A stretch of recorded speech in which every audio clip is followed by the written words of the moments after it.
Chapter 20, System Software. By the end of this chapter, you should be able to show understanding of how an operating system can maximize the use of resources. Computer resources are there, that the peripherals, the hardware things, CPU, memory, all the devices connected. How to maximize the use. Describe the ways in which the user interface hides the complexities of the hardware from the user.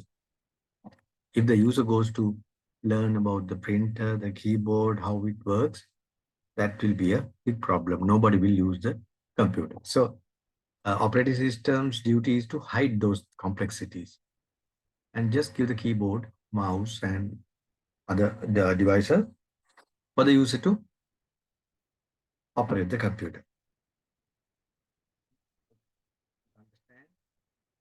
Process management. Process management. Every program, when it starts executing, it's called a process. That means the program comes to the memory, RAM, and then starts executing. That's a process. So how the processes are managed by the system software. And also understand virtual memory, paging and segmentation of memory management. Memory also has to be managed by the software. And virtual memory. Virtual memory. You have, say, 8 GB RAM, but you are running programs which require more than 8 GB. How does that happen? Also, paging and segmentation that is necessary for this virtual memory. How this is done. Another thing is how an interpreter can execute programs without producing a translated version. Interpreter can execute a translated version. What is that? Now, you know the translators for high-level language, there are two. One is the interpreter, the other one is a compiler. The compiler creates or generates an executable program. Translated executable program. So that without the compiler, without anything, you can translate to another computer even and run. But the interpreter doesn't do that. Then how does it execute the program? But it executes the program. Then the various stages in the compilation of a program. When you compile a program, there are various stages. Then how the grammar of a language can be expressed using syntax diagrams. Grammar of a language. You have in English, you have grammar. Right? He is, they are. You can't say they is, and you can't say he are. So that's a rule. Those are the rules in the English language. Same way in the computer language also, there are grammatical rules or called syntax. How that can be expressed using syntax diagrams or Backus-Naur form, BNF notation. There's a form called Backus-Naur form notation, that notation or syntax diagrams. And how reverse Polish notation can be used to carry out the evaluation of expressions. Evaluation of expressions is like 10 multiplied by 4 is 40. How do you do that in this reverse Polish notation? How the programmer or the compiler or interpreter will interpret it or execute it.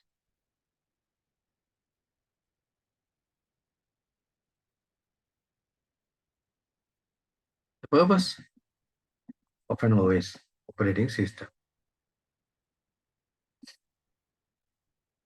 What is the purpose of an operating system?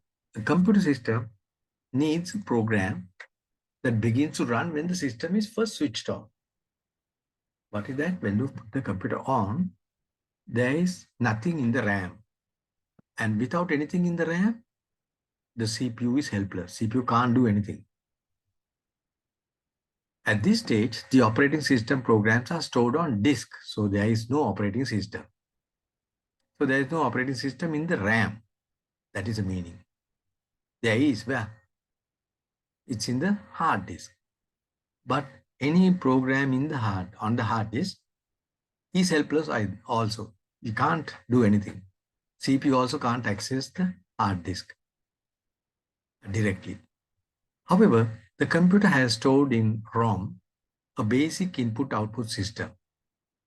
With RAM and the other one is ROM, they constitute the primary memory, which can be accessed by the CPU. The ROM has the BIOS, basic input-output system, which starts a bootstrap program.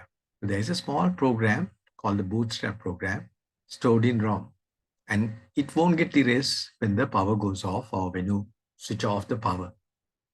It remains permanently. It is this bootstrap program that loads the operating system into memory and sets it running. Afterwards, when the operating system is in operation or when it is in action in the RAM, thereafter you can load programs from the hard disk and run. Until then, nothing.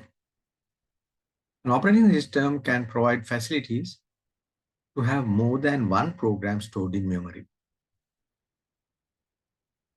So that's how multi-programming is done.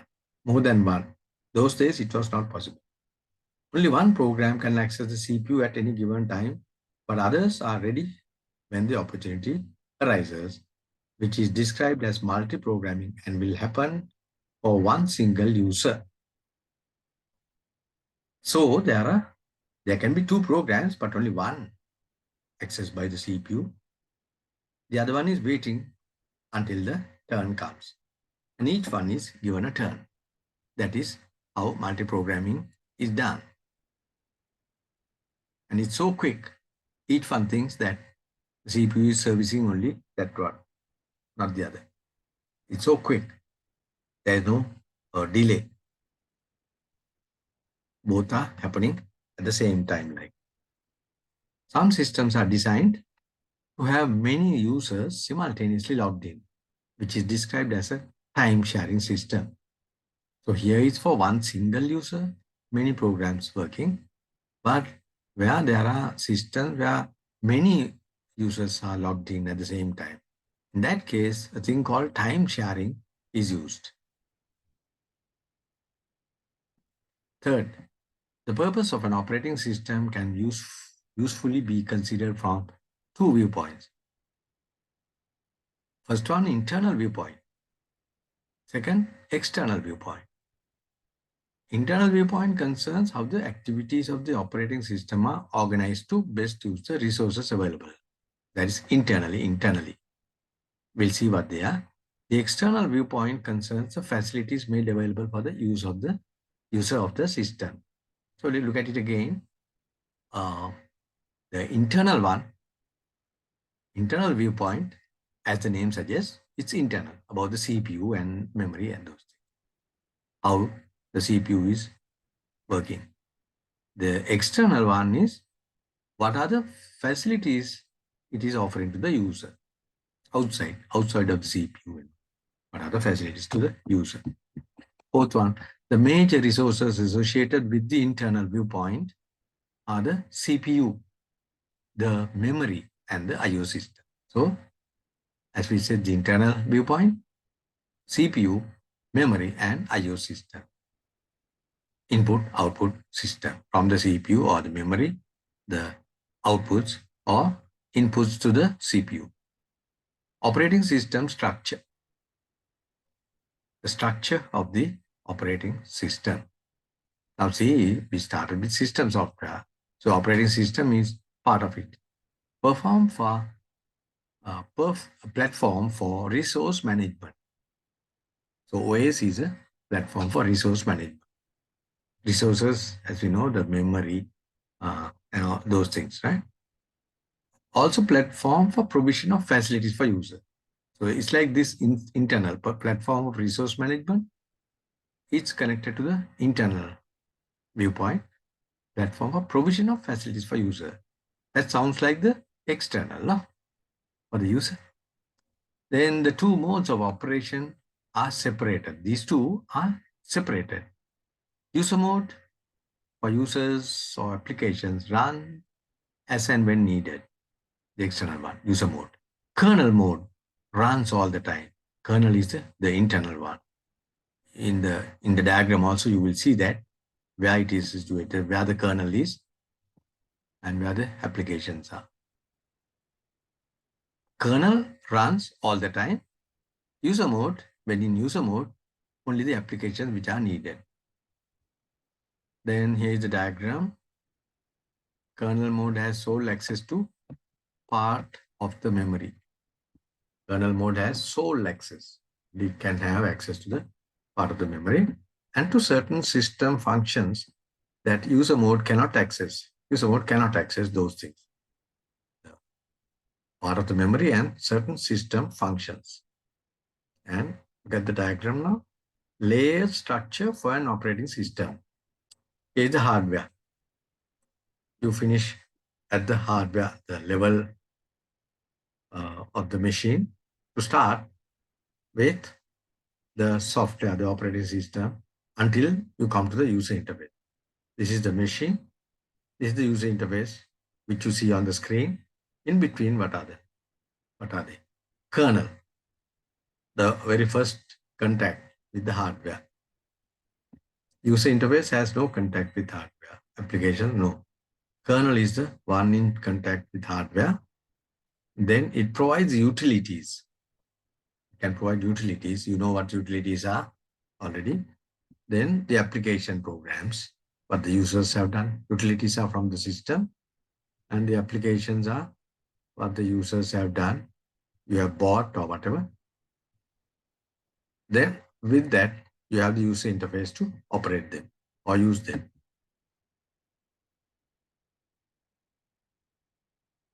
A more flexible modular structure is this for the operating system. The kernel is there. To that is connected the memory management, file management, device management, and scheduling management. Memory management, the RAM and all that you have to manage. The kernel is responsible for that and it's connected to the kernel. File management, the system, file system. What do you do? Save data and programs permanently. This one, memory management, is only temporarily for that. Then the device management, the I/O, input and output device, how that is managed, and the scheduling management. Scheduling, job scheduling. This, what is the giving priority to programs. The structure works by the kernel calling on the individual services when required. So this will call each one when it is required. Then we come to the input-output system, I/O system. Input were input devices and output were output devices. Input and output from and to storage devices while the program is running.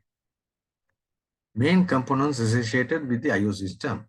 So we have the CPU here, the memory there, and connected are the disk, screen, keyboard, and printer. And each one has its own device driver.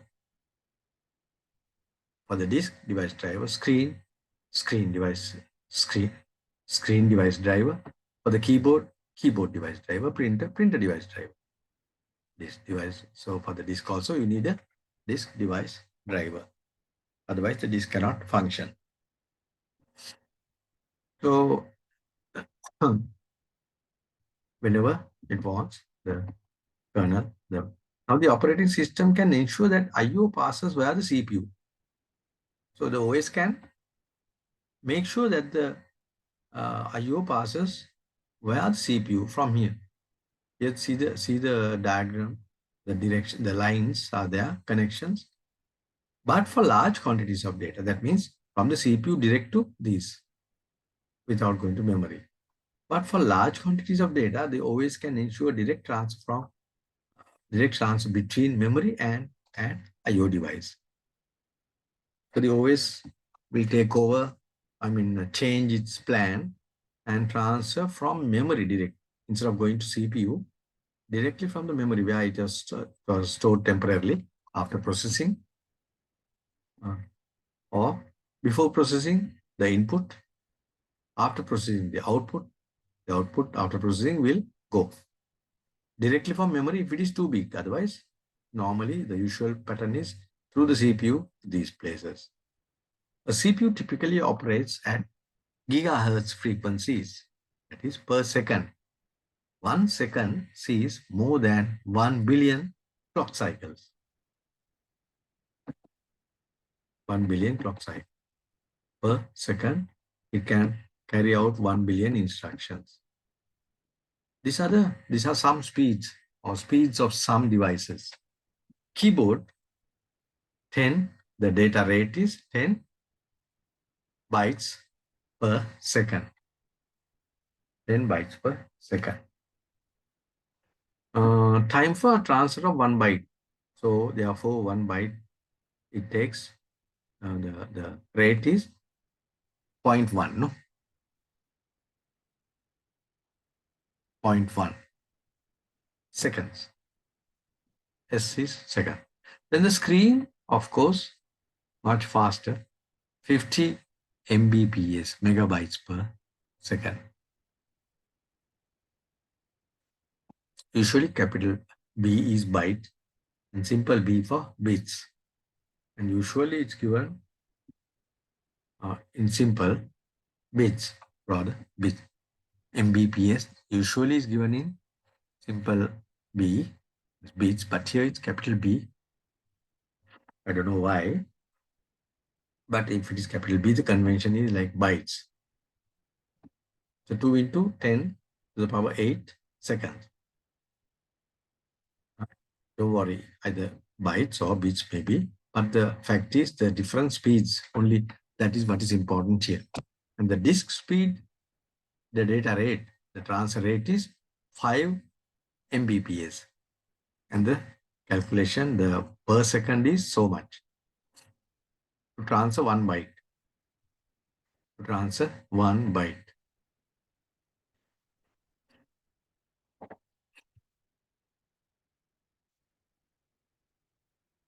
So how do you calculate this? 10 bytes per second, then 1 byte divided by 10 per second, 10 bytes. So for 1 byte, 1/10 of a second. That's why 0.1. It's the same way here. The slow speed of I/O, that is, are these I/O? Yes. Keyboard is input, screen is output, disk is storage, both input and output. The slow speed of I/O compared to a typical CPU clock cycle. What is a typical CPU clock cycle? That is capable of, in gigahertz, no? You get billion per second. Management of CPU usage is vital to ensure that the CPU does not remain idle while I/O is taking place. Look at the case of a document being printed. Takes 5 minutes to print a long document. And if the CPU cannot do other work,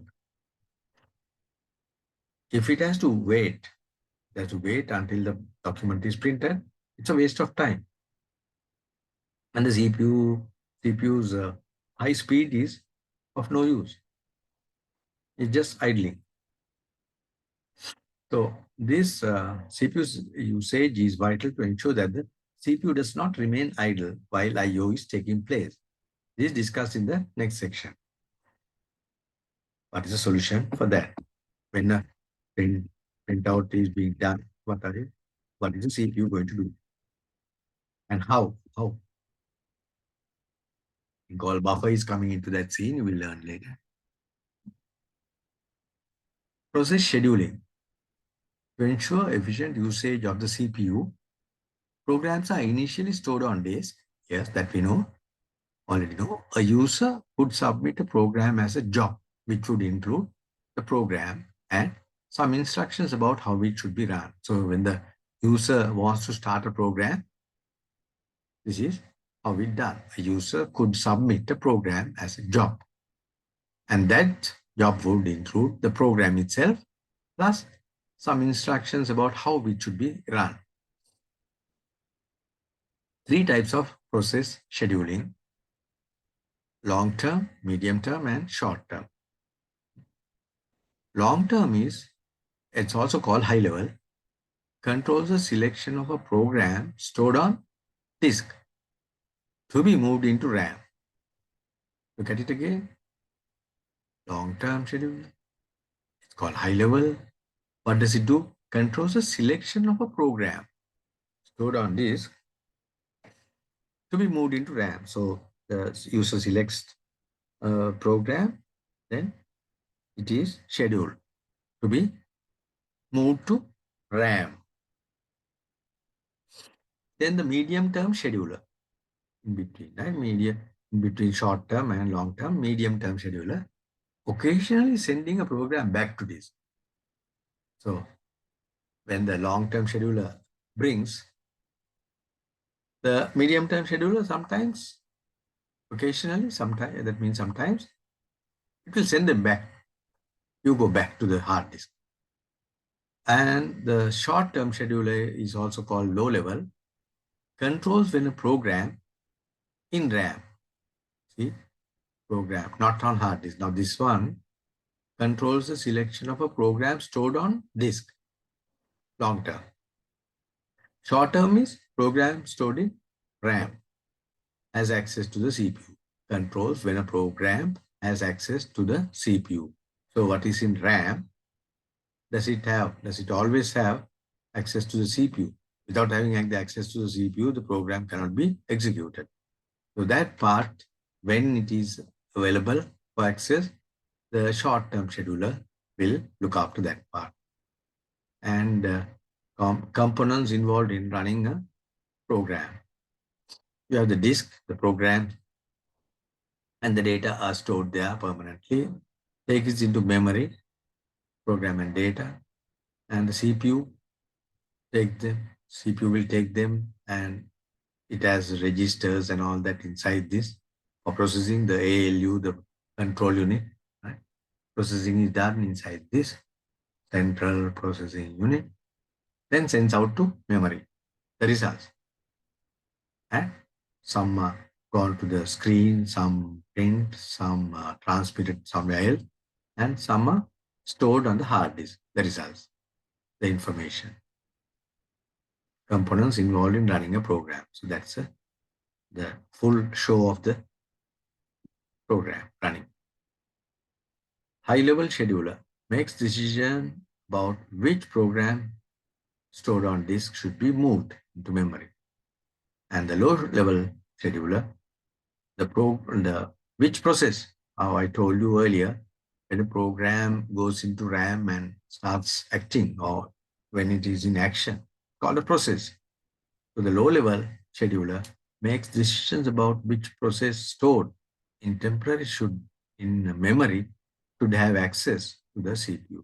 So which process? Now it's in memory.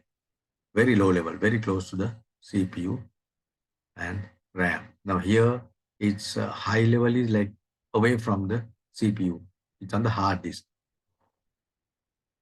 Same way as high level language and low level language.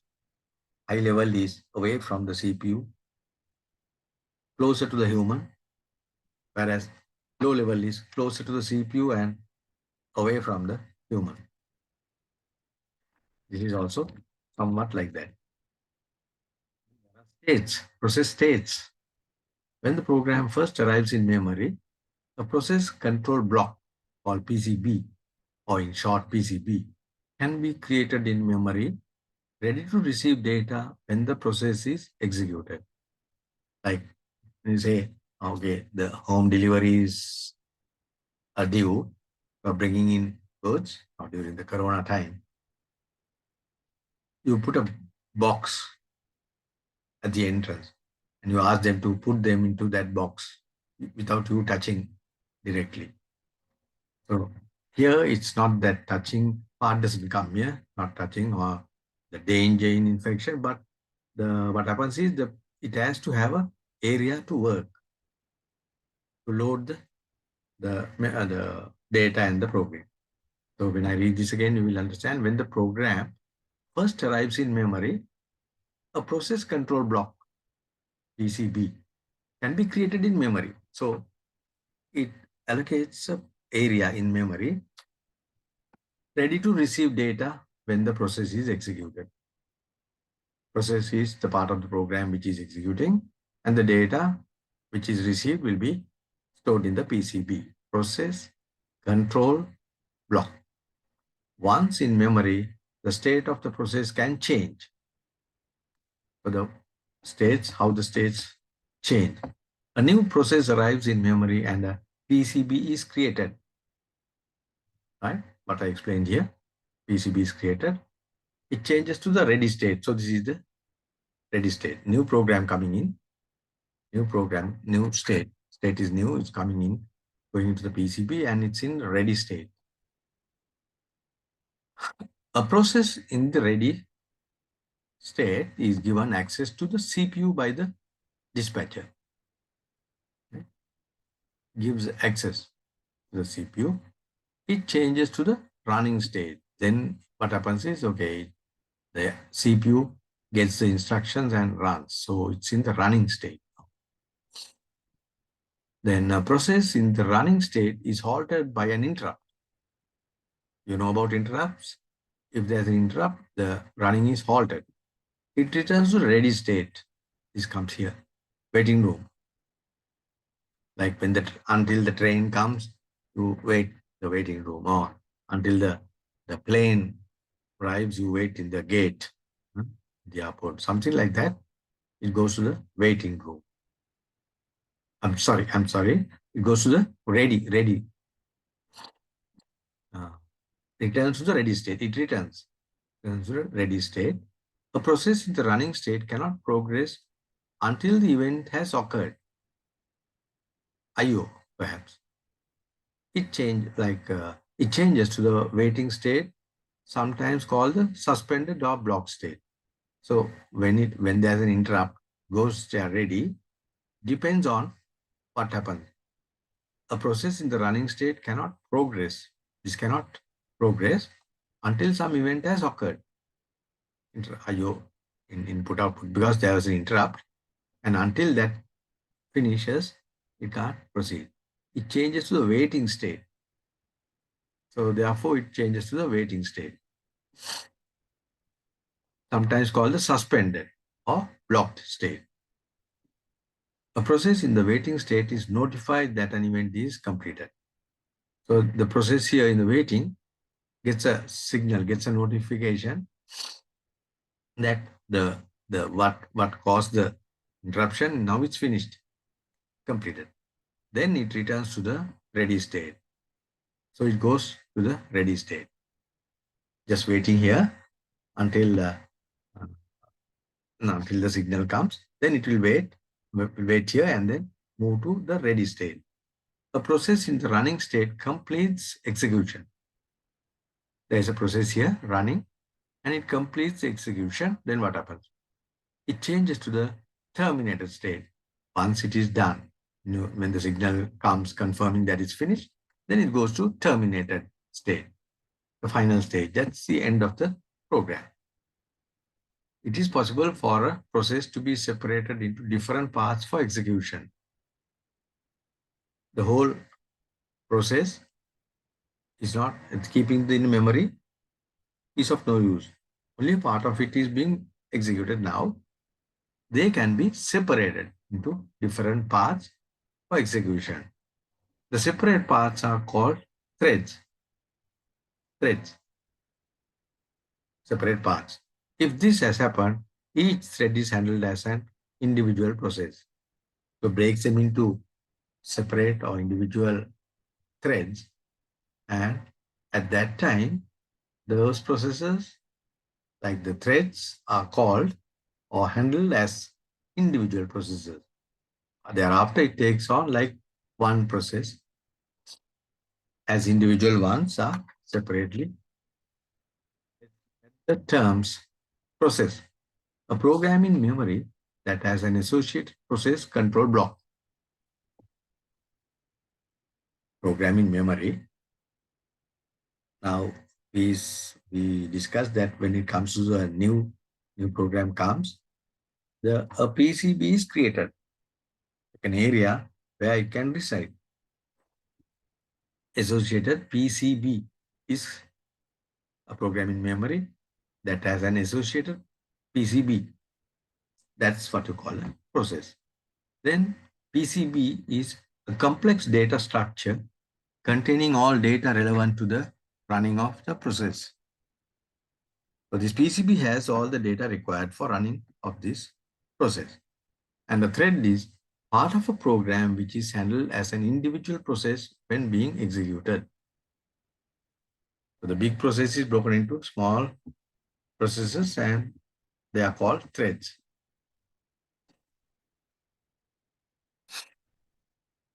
Now, about interrupts. Some interrupts are caused by errors that prematurely terminate a running process. There are errors. There are errors in the program or hardware which can terminate a running process. So they are also interrupts. Otherwise, if not for that, there are two reasons for interrupt. One is processors consist of alternating periods of CPU usage.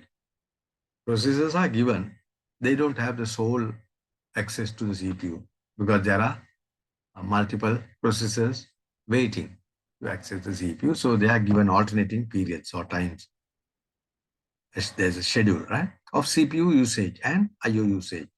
Not only CPU, even the IO processors are given different alternating periods.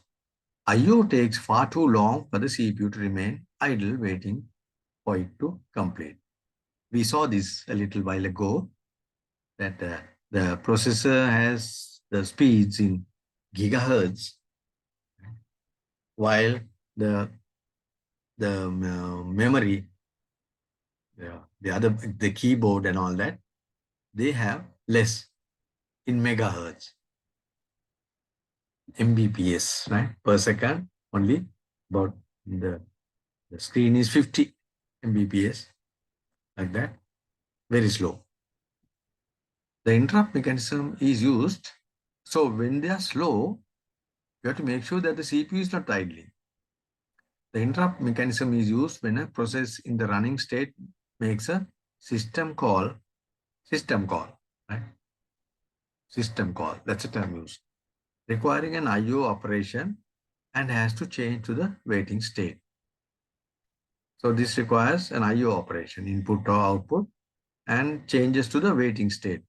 You remember the diagram, waiting state. The scheduler decides to halt the process for one of several reasons as discussed later under the heading scheduling algorithm. So the scheduler will stop that at the moment and then attend to it. Then we take on, resume the what is in the waiting state will go into the ready because the scheduler will inform, we saw earlier,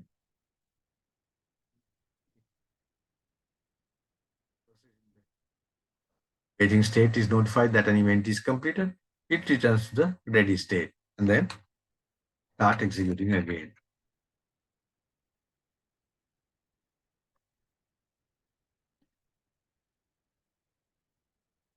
So the two reasons are these.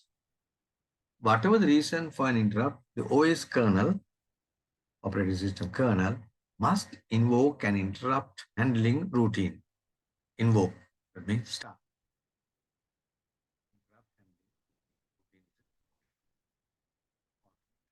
This may have to decide on the priority of an interrupt. So priorities are, interrupts are given different priorities. High priority ones will be done immediately, then low will have to wait a little, and the very low ones, it might wait. It might have to wait until the work that is being done finishes. Like the teacher, when a teacher is teaching and interrupts are there. If somebody comes bringing a notice, let's say from the principal, then at once the teacher will stop and take the notice and read it out, or it, or if he is required to go and see the principal, then he will go. Otherwise, another maybe on the other hand, the security uh, person comes having something in hand, like looking like a lunch parcel or some snack to be given to a student. The teacher will not stop. She will go on doing what she is teaching. Then when it comes to a place where she can stop, a full stop or end of a paragraph or something like that, then then she will go and will keep the class, keep the lesson suspended, keep a bookmark or something where she stopped, then goes to the door and gets the lunch thing and whatever the requirement is attended to, then comes back, takes the bookmark and resumes. Something like that only will happen. So whatever the reason for an interrupt, the OS kernel must invoke an interrupt handling routine. This may have to decide on the priority of an interrupt. That is what I was explaining. It has to decide on the priority of an interrupt. One required action is that the current value stored in registers must be recorded in the process control block. Now registers, we didn't talk about registers now today, but we have done it earlier. When we were doing the components of the CPU, what do you get the CU, ALU, and registers. One more thing, by the way, is the clock. Four things. So here, registers must be recorded. Whatever the values stored in the registers, what are they? By the way, what are they? Can be data, some result of a calculation, or maybe the address of the next instruction, the current instruction register CIR or MAR, or the PC program account control program counter, the next instruction address. Like that, all those things to be stored in the process control block. This allows the process to continue execution when it eventually returns to the running state. Like this is like a keeping a bookmark when you are reading a book and you are interrupted. You keep a bookmark, then go and attend to the request, come back and open the book record at the bookmark. You can resume from where you stop. If you don't give the bookmark, then you have to come and read and see where did you stop. From here and there, you have to turn the pages and see. Then the scheduling algorithms.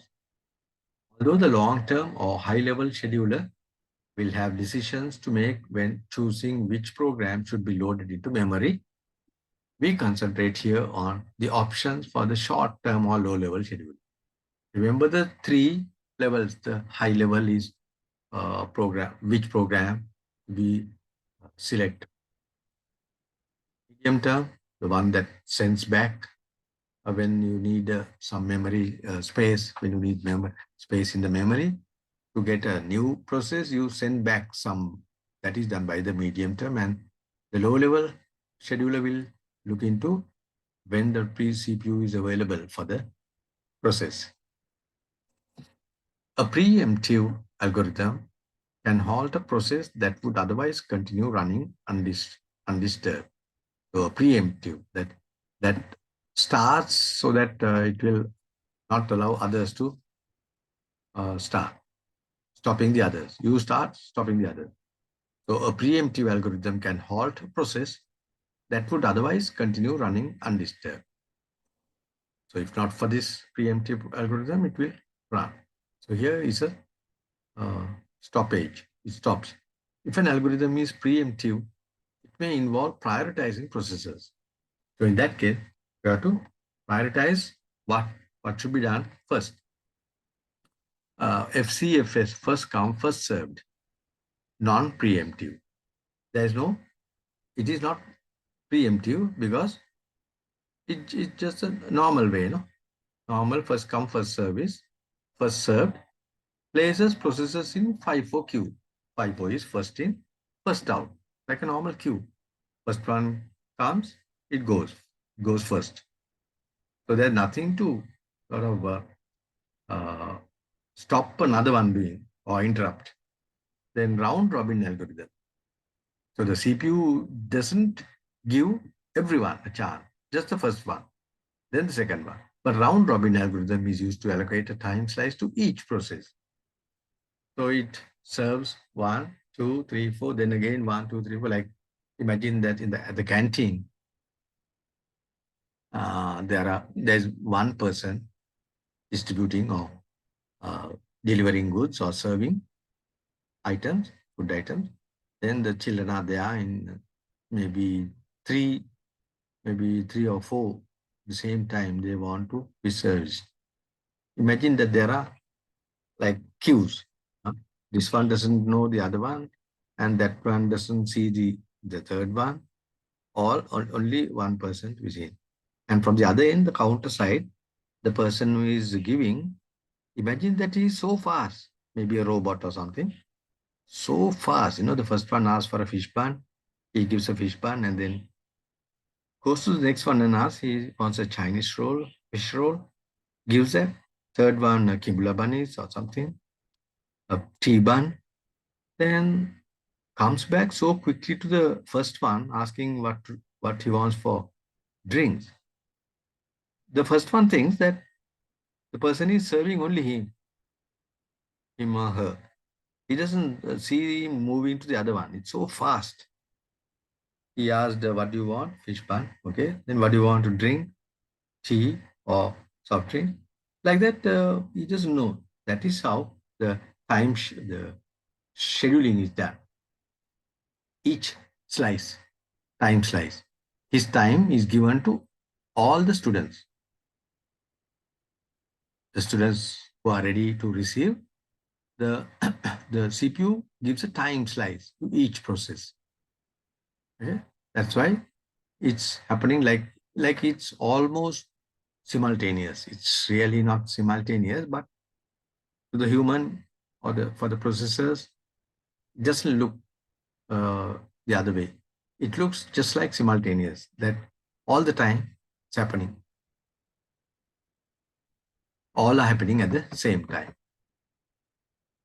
A priority-based scheduling algorithm is more complicated.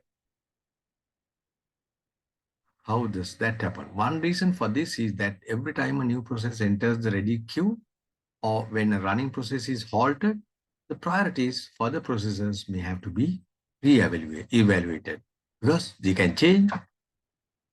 The priorities can change. So, so one reason for this is that every time a new process enters, then you have to check in the queue who has high priority.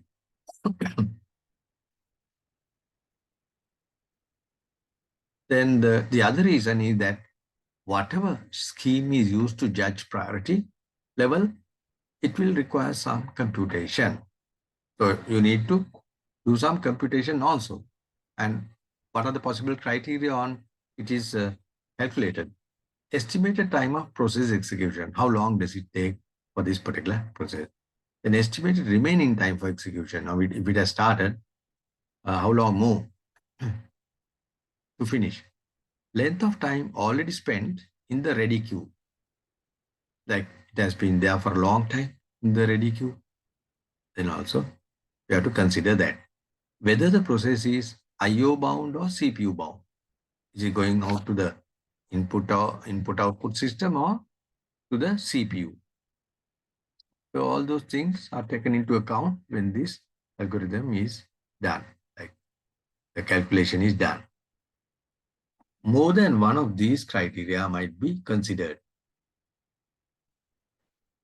So not just one, maybe two or three or all will be considered when deciding on the priority.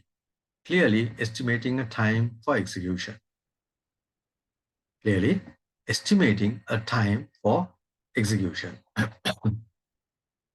Not not easy this calculation. Some processors require extensive, a lot of input output operations. For instance, printing wage slip for employees. That is salary. If you are printing salary for the employees at the end of the month, very little CPU usage for such a process. CPU usage is very little because what they take the salary at this that and print it. That's all. Nothing much of a calculation processing. So allocate it a high priority. Then you allocate high priority so that only a small amount of CPU usage can take place. The process will then change to the waiting state while the printing takes place.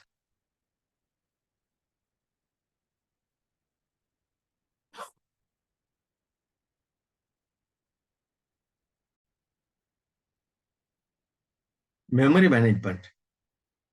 Provide protected memory space for the OS kernel. Loading a program into memory requires defining the memory addresses. For the program itself, you have to loading a program into memory requires define the memory addresses to keep the program in memory. And for associated procedures, see how to, there are some procedures which will tell how to run the program. Also, for the data required by the program. For all these things, the memory addresses should be allocated. In a multi-programming system, the storage of processors in main memory can get fragmented. Just like the disk getting fragmented, storage of processors can, one is loaded, then it's sent back to the hard disk, again it's taken. So there may be different places and fragmented, not contiguous, not in a continuous way. There may be a need for the medium-term scheduler to move a process out of main memory to ease the problem. That is the reason. The medium-term one will send back, then something else will come in between. So it's fragmented. It's not one continuous process block. Decisions have to be made about how large a part of memory should be allocated to individual processors sharing memory. Decisions have to be made about how large a part of memory should be allocated.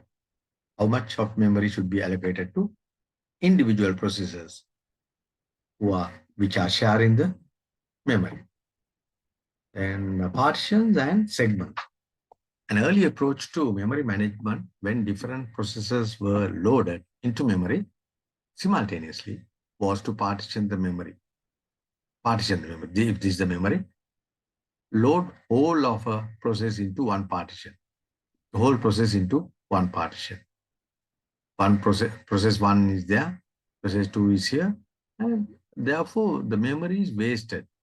So the balance part here is wasted because when process one goes there, process two comes here, the balance part, those are wasted. So therefore, what they did was, the engineers, they start segmentation. They thought of segmenting, taking them into section. The large process was divided into segments. Each segment was loaded into a dynamic partition in memory. So when this is loaded, there is no separated allocated space like this. It is dynamic.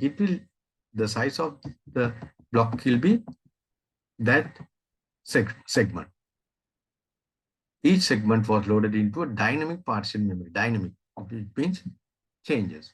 So if the next time if a bigger segment comes in, block will change. The partition will expand, will be changed. Two factors limited the efficiency of this approach. So this efficiency of this approach is limited because of two factors. What are they?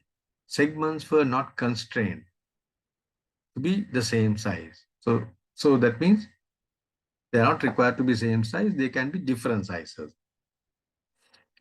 Size of process did not allow all of the segments for one process to be in memory at the same time. So the size of the process, if it's a very big one, and it didn't allow all these to be in the memory at the same time. Broken and sent back and all that, fragmented.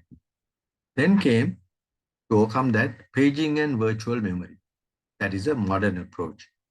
Process was divided into frames of the same size. Secondary storage can also be divided into frames. So that means a hard disk also, when the program is stored there, can be segment divided into frames, not like the segments, the frames, right? Page frames. So again, we look at the definition. The segmentation is where a large process is divided into segments for loading into memory, but the segments are not constrained to be the same size. So they are not of equal size. Whereas paging, where a large process is divided into pages, which have to be the same size. So that's the advantage there. Not all parts of the program are needed at the same time. Paging now supports what is known as virtual memory management. So not all parts of the program are needed at the same time. Some, only the ones that are uh, needed at that time. Others can remain in the hard disk. You just take the part only that is necessary for that moment. Paging now supports what is known as virtual memory management. So because of that only, the virtual memory is possible. Let's see. A paging mechanism that allows a program to use more memory addresses than are available in main memory. That is, if you have when I mentioned, as I mentioned at the beginning of this chapter, you have 8 MB RAM, but you accommodate or run programs which are about 10 or 12 MB, GB rather, GB or MB or whatever it is. If you have 8, you run more than that. That is virtual. Physically, you don't have. Physically is only that 8 GB. But virtual, that means you are running more programs which are more than 8 GB. An address has to comprise two parts: the page number plus the offset from the start of the page. So one address, the memory address, is made up of two parts. First part is the page number plus the offset from the start of the page. From the first page, how far is it? Then only it's clear where the section is or the page. Remember that you will often see numbering starting from 0. So there is a diagram here. Starting from 0 here. This is the 0 here. Page is 0. Instruction is 0 to 15. So this page has 15 instructions.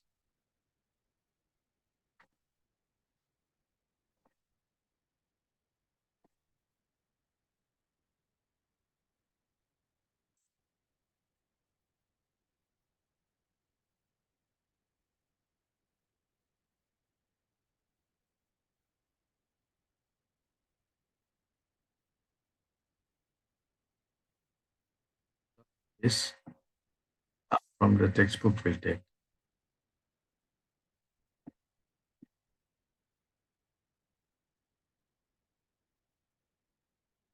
Easy to refer side by side. And this here where the note is there, right? So, and then it says, remember that you will often see numbering starting from.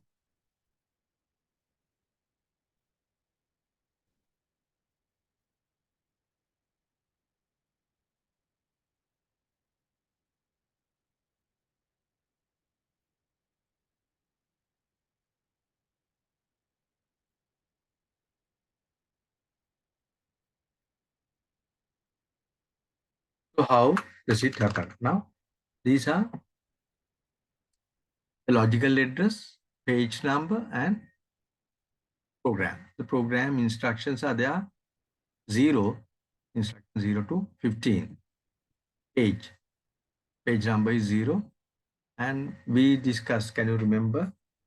I said the page number plus the offset. So here page number is 0. First, there are only 8 bits here, 1 byte, logical address. And the first 4 for the uh, page number. Second 4 for the offset. So with, with 1 to 15, this is 0. Then the next one will be, next instruction will be 0, 0, 0, 0, 0, 0, 0, 1. And it goes on till 0, 1, 1, 1, 1 means 15. Then the next one is page number 1. So this is page 1. Page 1, starting 1 with again, with 0 again. Starting with 0 again for the instruction 16. And another 15 will give you 1, 1, 1, 1 here on page 1. That is ending as instruction 31. Then the 32. Likewise, it goes on. Then the physical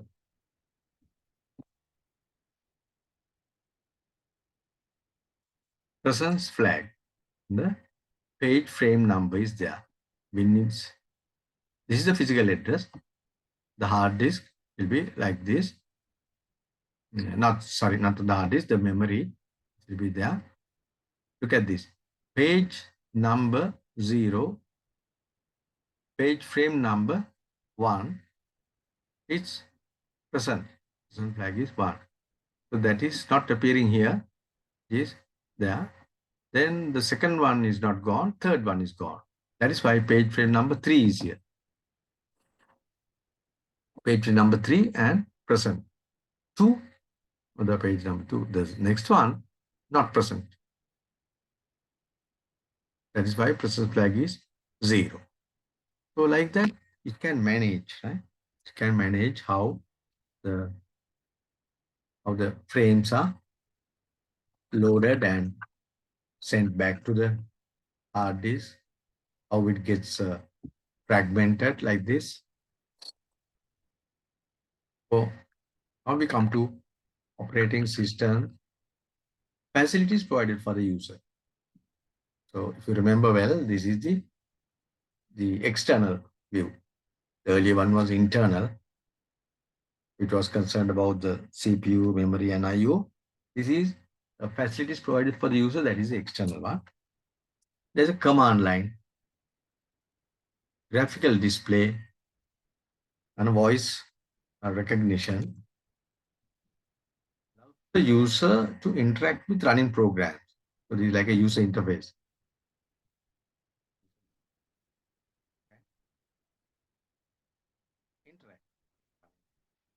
Then when a program involves use of a device, the operating system provides the device driver. Automatically, the OS job, operating system job is to provide the relevant or the required system, the device driver. Then also it provides a file system for what? To store data and programs. And provides a programming environment to programmers. So programmers have like without knowing what is happening inside, they can do programming. And the API, it provides API, application programming interface. That is also for doing the programs and making the programming easy for the user instead of knowing what is going on inside.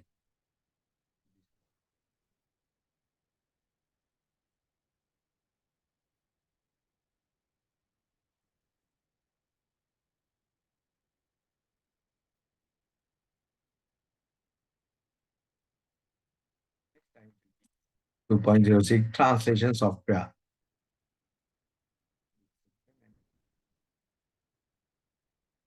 Let's meet in that one.